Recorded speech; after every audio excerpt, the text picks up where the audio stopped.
Lūdzu. Sveiki.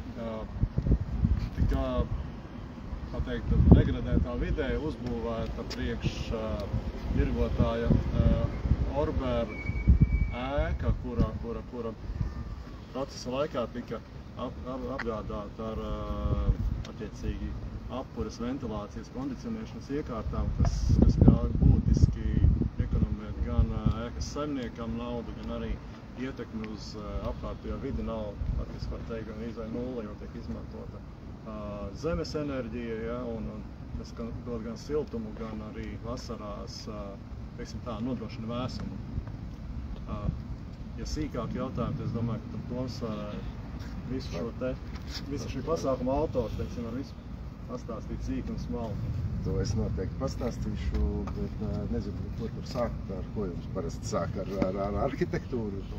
Arhitektūra, siltums, ventilācija, papildus āri, kaut kāda atjaunojama energoresursa. Nu, labi, tad ko lai tu sāk? Būvēts no dzelzbetona, ne?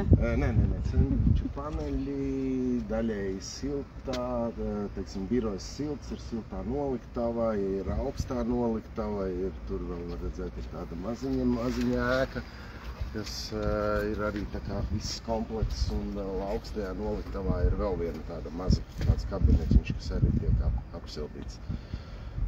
Visu to pareiķinot, izreikinājām, ka nemaz tik daudz viņai nevajadzēs, jo sandviču paneļi jau mums tagad ir tādi silts pasākums, vēl drusku papildus, mums kaut ko padomāja, kā pasiltināt.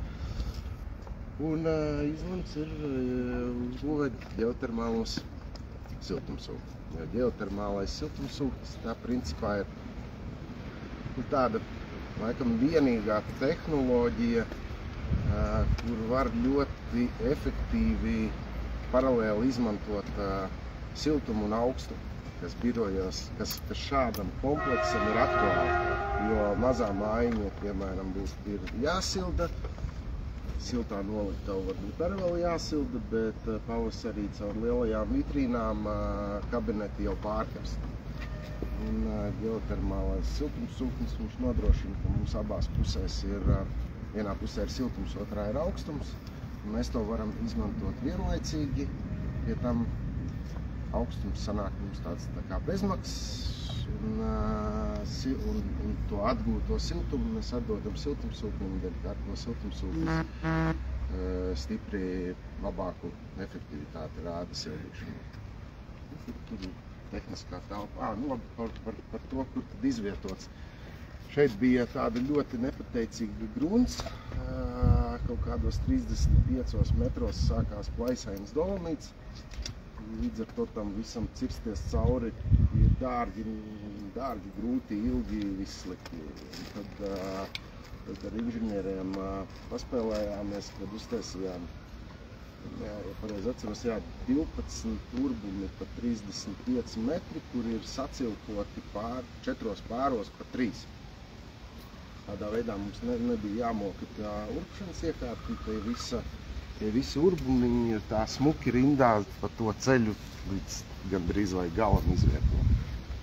Šeit viņi visi savienoti, un ienāk iekšā tehniskā telpā, nezinu, kur mēs varam... Mēs pabeidzam stāstu, tad ventilācija, vai ja mēs viss...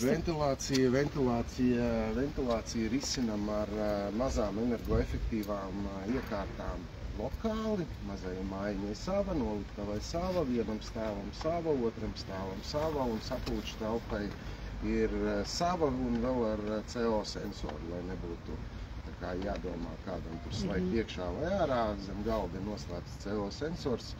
Ja sapulce nenotiek, tad viņi strādā minimāli, ja sapulce notiek, tad pēc CO sensora palielinās apgriezienu. Biroji un pārējās visas lietas strādā vairāk pēc taimeriem. Darbs sākās pirms pusstundu iepriekš, mēs paveidinām vairāk, darba diena beidzās, ventilācija samazinās uzmanību. Līdz ar to tur ir tāda vienkārši energoefektīva. Tas, kas ir papildināts, kad ventilācija ir nodrošināta ar pasīvo dzesēšanu. Tad vasarā, kad sākās karsts, ventilācija, kā es pirms tam stāstīju, viņi var arī padzesēt. Ne visas iekārtas, bet biroja pirmā, otrā stāva. iekārtas ir ar to nodrošināts. Un vēl, kas ir tajos kritiskajos kabinetos, ir daži, kas kā 3, 4, ir vēl fankoilu sistēma, bet arī bez nekādiem ārējiem blokiem mēs ņemam augstumu no urbumiem un atdodam to siltumu. Salīdzinoši, kas tad priekš manis vienkārša sistēma, kur ļoti labi automatizējās, strādājās, monitorējās un attālināt apkalpojās.